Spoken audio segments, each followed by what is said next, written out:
Now here president is the constitutional head of India. India का एक constitutional head है, जैसे हम प्रेसिडेंट कहते हैं. All the executive powers of the federal government is given to the president by the constitution. Constitution ने ही president को ये सारा पावर दिया हुआ है. एग्जीक्यूटिव पावर्स, कायदे कानून जो है बनाना, उसको इम्प्लीमेंट करना, ये सारा जो पावर है वो कॉन्स्टिट्यूशन प्रेसिडेंट को देता है.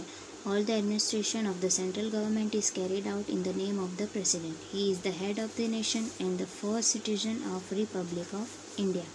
तो Republic of India का first citizen भी वही कहलाता है. Now, president की qualification क्या होनी चाहिए? A presidential candidate should be a citizen of India and should be 35 years of age or above. 35 years की या उससे ऊपर के होने चाहिए, इंडियन होने चाहिए, वो तो हर चीज़ में मस्ट है. He should not be a salaried employee of the government or hold any office of profit. कोई भी सरकारी नौकरी करता हुआ नहीं होना चाहिए. He should not be a member of any of the houses of the parliament or state legislative assembly.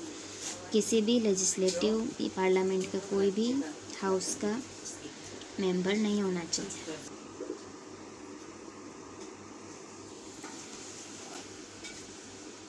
The presidential election is indirectly carried out by the members of both the houses of parliament and the members elected to the state legislative assembly.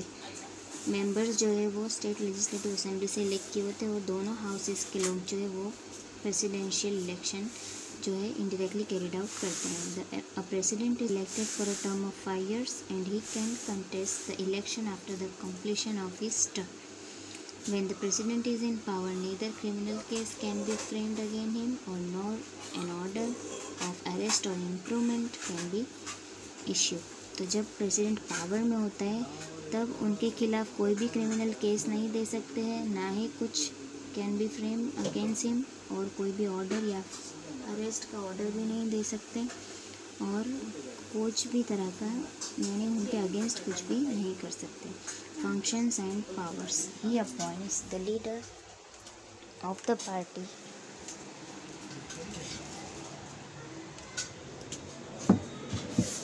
Functions and powers. He appoints the leader of the party who has gained majority in the general election as the Prime Minister.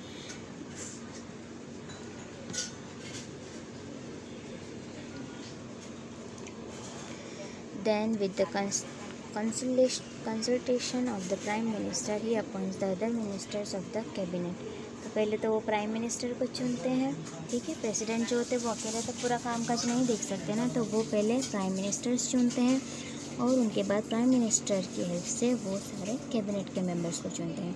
He एडमिनिस्ट्रेट्स the oath and distributes the portfolios to the ministers. As long as the cabinet enjoys the support of the majority members of Lok Sabha, the president cannot dissolve the cabinet. As long as the cabinet enjoys the support of majority members की तरफ से अगर support मिल रहा है तो वो उनको बर्खास्त नहीं कर सकते, ठीक है. The president has the power to declare war, seize the war और conclude treaties with other countries. तो प्रेसिडेंट जो है वो युद्ध का डिक्लेयर भी कर सकते हैं, युद्ध अगर चल रहा हो तो रोक भी सकते हैं, और अदर कंट्रीज़ के साथ जो है ट्रीटीज़ वो सब भी उनके पावर में होता है. ही अपॉइंट्स द जजेस of the supreme court and high courts. वही सारे जजेस भी सुप्रीम कोर्ट और हाई कोर्ट के जज को भी वही अपॉइंट करते हैं. Governors of the state, attorney general, ठीक है, कंट्रोलर एंड ऑडिटर जनरल, ये सारे जो है वो प्रेसिडेंट ही चुनते हैं. He appoints the head of the defense forces. He appoints the chairman of the Union Public Service Commission and ambassadors to various nations. Thus, vast authorized executive and administrative powers are vested in the president. He can grant pardon or reduce the sentence of any convicted person, or can postpone its implementation, or can change the nature of punishment. तो अगर किसी को कभी कोई सज़ा भी दी गई हो कोई क्रिमिनल को, तो वो उसको चेंज भी कर सकते हैं, उसको पोस्टपोन भी कर सकते हैं, ठीक है. वो सारा जो है पार्डन यानी कि माफ़ी भी दे सकते हैं, ठीक है. ये सारा जो है पावर प्रेसिडेंट के पास होता है. He summons the session of both the houses of parliament and prorogues them. He can even dissolve the Lok Sabha if the president is satisfied that the security of India or any part of its territory is threatened by a war or external aggression or armed rebellion. He can declare a state of emergency for the whole of India और any of its part. तो president यानी ये सब कुछ कर सकते हैं, अगर उन्हें कुछ भी, अगर वो सिक्योरिटी से सेटिस्फाई हो तो ठीक है, वरना अगर उन्हें कोई भी प्रॉब्लम लगे तो वो स्टेट इमरजेंसी या फिर नेशन इमरजेंसी जाहिर कर सकते हैं। जैसा कि कभी कर्फ्यू लग जाता है, अभी जैसे कोरोना में हम कभी बाहर नहीं निकल पा रहे थे, ये सारा जो है प्रेसिडेंट ही डिक्लेयर करते हैं और हमें ये सब मानना पड़ता है। Declaration of emergency can not be challenge in court. अगर वो डिक्लेरेशन कर दे कि भाई कोई घर के बाहर नहीं निकल सकता, तो हम उनके खिलाफ़ कोई केस नहीं कर सकते, क्योंकि वो तो हमारे प्रेसिडेंट है, हमें मानना ही होता है, ठीक है। क्योंकि प्रेसिडेंट को ये सारे जो है अथॉरिटी जो है कॉन्स्टिट्यूशन ने ही दी है, ठीक है, तो मानना ही होता है पब्लिक को। Based on report of the governor, the president can declare constitutional emergency in the state. He can establish president rule by dissolving the state cabinet ministry. अगर कोई ठीक से काम नहीं करता हो, जैसे कि लोकसभा या फिर कैबिनेट मिनिस्ट्री, तो वो सबको भी बर्खास्त करके वो खुद के प्रेसिडेंट रूल से भी वो काम चला सकते हैं। In case of financial emergency, the president can reduce salaries of all government officials. अभी जैसा कोरोना के ही चलते पैसे की अगर तंगी हुई थी, तो जो सरकारी जो कर्मचारी थे उनके सैलरी में भी ठीक है डिडक्शन हुआ था कुछ परसेंट का, यानी कि कुछ सैलरी काट ली गई। तो ये सब क्या है कि गवर्नमेंट की तरफ से दिया जाता है। अगर इन केस फिनेंशियल इमरजेंसी हो तो इंक्लूडिंग जजेस of the supreme court and the high court, उनकी सैलरी से भी कट कर सकते हैं president. Though the president has vast executive and administrative powers and though all the administration can be considered in the hands of the president only. हमें पता है कि ये सारा सब कुछ यानी कि पार्लियामेंट में सब कुछ प्रेसिडेंट के ही हाथ में होता है, ठीक है। And done in his name only. In reality the prime minister and the council of minister enjoy this powers. तो एक्चुअली ये सेंटेंस ये कहना चाह रहा है कि हमें ये लगता है ना कि प्रेसिडेंट के ही हाथ में सब कुछ है और वही सब कुछ करते हैं, लेकिन एक्चुअल में क्या होता है कि प्रेसिडेंट ने जो चुने होते हैं ना ministers, council of ministers, prime ministers, वो जो है ना वो एक्चुअली जो है ये पावर को एंजॉय करते हैं, ठीक है, क्योंकि प्रेसिडेंट ने तो काम दे दिया होता है। फिर जो स्टेट के प्राइम मिनिस्टर और जो होते हैं ना वो हम पर ये सारे कायदे लादते हैं, ठीक है। तो कभी अगर पंजाब में कोई अलग कायदा चल रहा है तो गुजरात में कुछ अलग भी चल सकता है, क्योंकि उसके प्राइम मिनिस्टर पर डिपेंड करता है, ठीक है ना। तो मेन जो है पावर वो कौन एंजॉय कर रहा होता है, प्राइम मिनिस्टर और काउंसिल ऑफ मिनिस्टर्स, ठीक है ना, क्योंकि वो एक पूरी पैनल जो होती है वो प्रेसिडेंट इलेक्ट करते हैं और उनके द्वारा काम करवाया जाता है, ठीक है ना। The vice president in the, ठीक है, ये प्रेसिडेंट वाला एक और अगर आपको शॉर्ट में एग्जांपल दूँ तो जैसे स्कूल होती है, हमारे स्कूल में मेन प्रिंसिपल होते हैं, यानी कि वो एज ए प्रेसिडेंट समझो, और जो टीचर्स होते हैं वो हम प्राइम मिनिस्टर और काउंसिल ऑफ मिनिस्टर समझ सकते हैं, ठीक है ना। और जो पब्लिक है यानी कि वो बच्चे हैं, ठीक है। तो मेन काम तो टीचर्स ही करते हैं ना, प्रिंसिपल जो है वो सारा कंट्रोल करते हैं और बच्चों पर जो है हम काम जो है वो करते हैं, पढ़ाई करवाना, ठीक है, ये सारा इम्प्लीमेंट करवाते हैं ना हम उनके डेवलपमेंट के लिए, ठीक है ना। तो इससे आपको समझ में आ सकता है, ठीक है। एक स्कूल जो है ना, स्कूल का पूरा सिस्टम, उसको भी एज ए एग्ज़ाम्पल हम समझे तो पूरे कंट्री में इसी तरह काम चल रहा है कि भाई प्रिंसिपल, फिर उनके अंडर में टीचर्स, फिर उनके अंडर में स्टूडेंट्स, ठीक है, इस तरह से काम चलता है। कोई एक ही इंसान तो सब कुछ नहीं कर सकता है। Now next point, the vice president. In the absence of the president the vice president performs the function of the president. President अगर एब्सेंट हो तो उनकी जगह पे वाइस प्रेसिडेंट काम चालू रखते हैं। The vice presidential election is carried out by the members of both the houses of parliament. दोनों हाउसेस, पार्लियामेंट के दोनों हाउसेस के लोग वाइस प्रेसिडेंट भी चूज़ करते हैं। The term period of the vice president is of 5 years. The vice president is the chairman of the Rajya Sabha. Vice president जो होंगे वो राज्यसभा के चेयरमैन भी होंगे। The president submits his resignation to the vice president. जब president को छोड़ना होता है उनकी प्लेस, तो वो अपना जो रेजिग्नेशन है वो वाइस प्रेसिडेंट को सबमिट करते हैं। ना prime minister.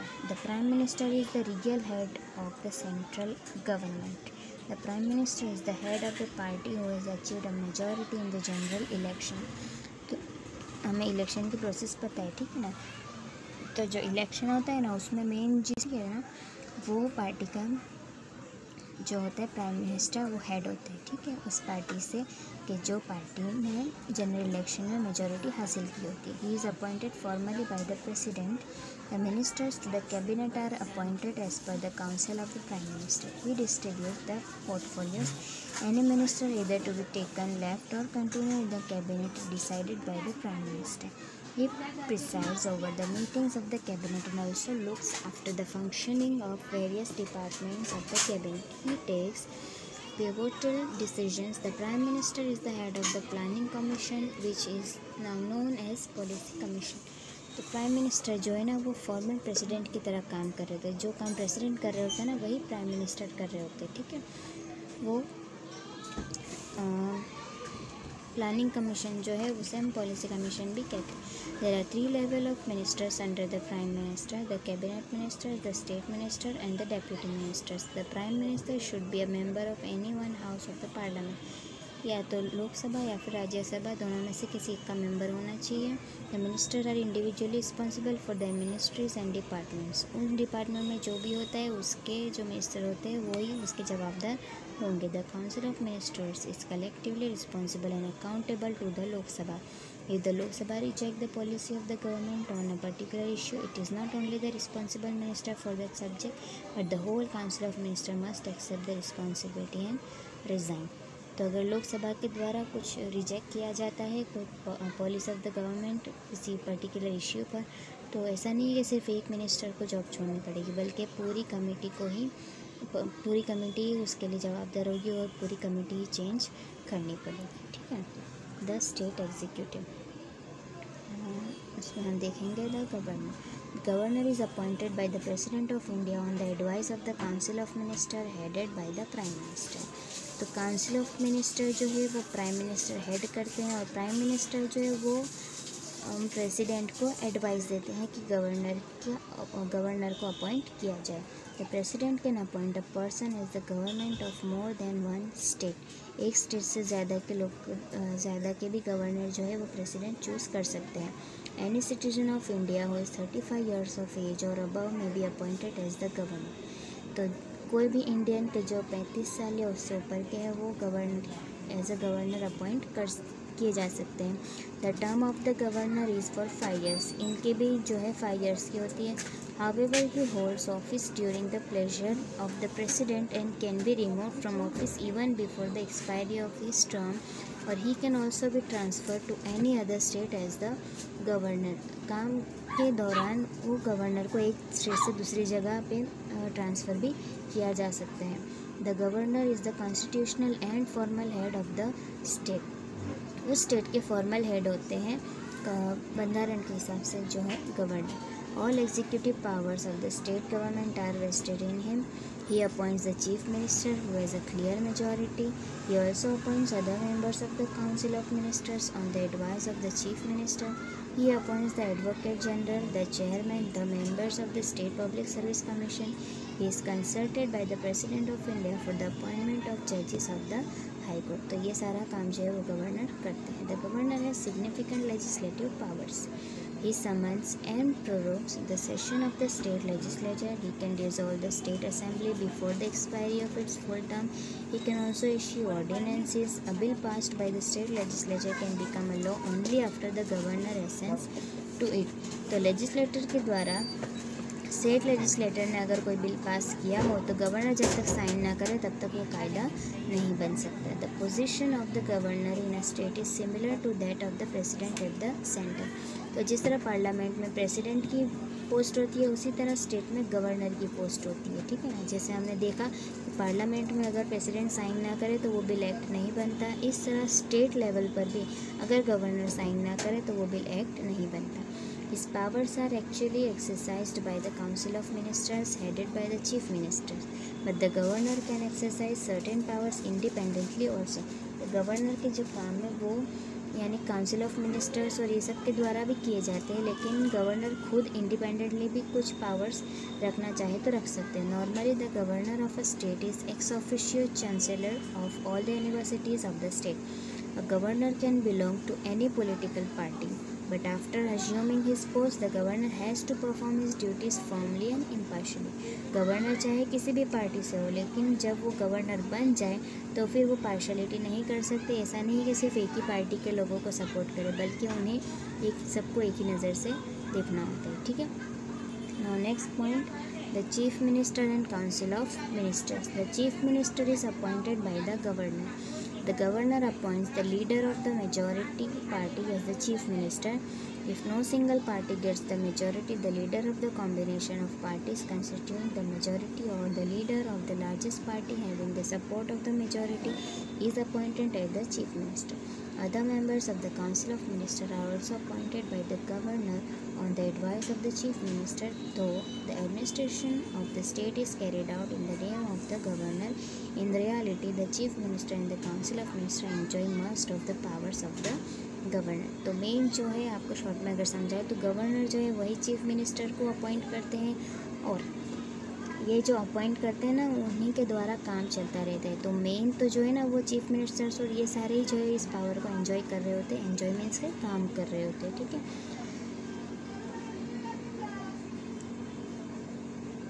In Gujarat, the office of the Chief Minister and the Cabinet Ministers is situated in the new Secretariat Swarnim Sankul, Gandhinagar. The Governor administers the oath of secrecy to the Chief Minister and the Council of Ministers orally, and thereafter they sign the same. In the State Cabinet Ministry, there are 4 types of ministers: Cabinet, State level, Deputy level, and Parliamentary Secretary. The Chief Minister distributes the portfolios to the Cabinet Ministers. He also presents the issues of policy making, transparent administration, questions of people of the central government. During the time of calamity, he provides basic amenities, love and care to the people. He provides a strong leadership to the state legislature. The Chief Minister is the torch bearer and the pathfinder of the government policies regarding the growth of the state.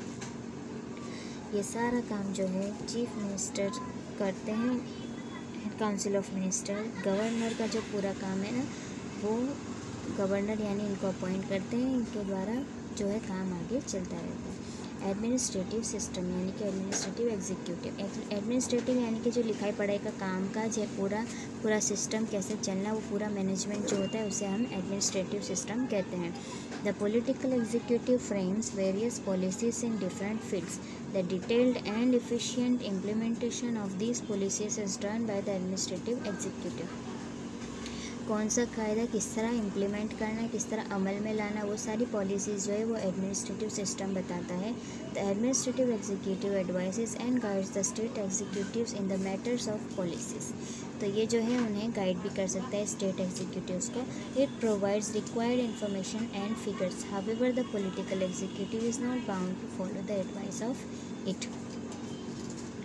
जबकि political जो executive है वो इसके बंधे हुए नहीं है कि वो इस एडवाइस को फॉलो करे या नहीं भी कर सकते। नो मैटर हाउ इम्पोर्टेंट और welfare oriented are the policies laws, if they are not effectively implemented by the administrative executive, then its purpose is marred. जितना भी अच्छी पॉलिसी हो, जो भी हो, लेकिन अच्छे तरीके से उसका अमल ना किया जाए तो वो पूरा जो है काम बेकार हो जाता है। Thus, the administrative system provides the necessary backup to the executive in the formulation and implementation of policies.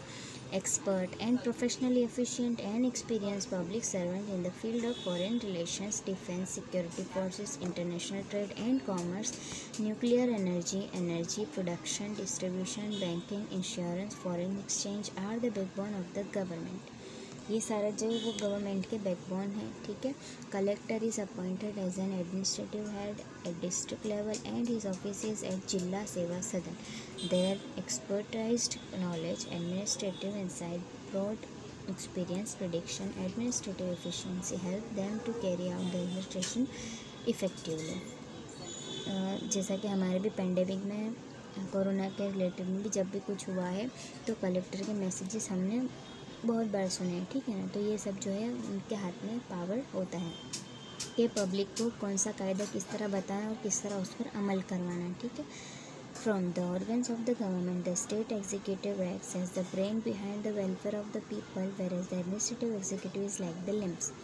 An amicable relation between the political executive and the administration executive is the pre request for the smooth governance of the state. तो ये अभी तक जो हमने सब देखा ये सारा स्मूथ चलाना हो तो ये एक दूसरे पर निर्भर है और मिलजुल कर काम करने से ही जो है काम पार पड़ सकता है। ठीक है, the power and influence of the government is becoming more central in the bureaucracy, nepotism, corruption, dishonesty, inefficiency, misconduct, escapism are the evils of bureaucracy. अगर कोई नेपोटिज्म करे यानी कि सिर्फ अपने चाहते लोगों के पास यानी पार्शलिटी करते रहे, करप्शन करे, ठीक है, बेईमानी हो, इनएफिशिएंसी हो, मिसकंडक्ट हो, जवाबदारी से भागना, ये सारा अगर हो तो काम ठीक से नहीं होता।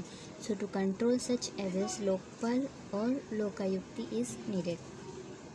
To stop the corruption, Gujarat state government has started an entire separate department by the name of Anti-Corruption Bureau।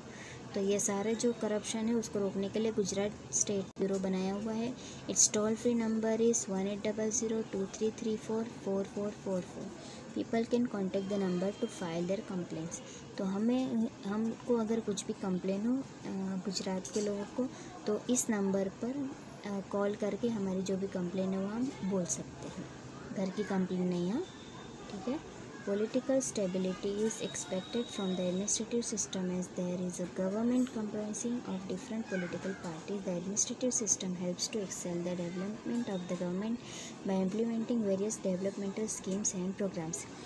ठीक है, तो इस तरह अगर कोई केस चलता हो, ठीक है, या फिर कहीं पे कोई पार्शलिटी की जाती हो, किसी को इंसाफ किया जाता हो, कि किसी के साथ नाइंसाफ़ी की जाती हो, ठीक है, जैसा कि अपने चहेतों के साथ इंसाफ करना, हमारे साथ नाइंसाफ़ी करना, ये ऐसा कुछ भी हो तो हम इस नंबर पर कॉल करके कंप्लेन भी कर सकते हैं। Governance at the local level. It is extremely difficult to carry out the governance of the entire nation from a single place as the central government has way too many responsibilities।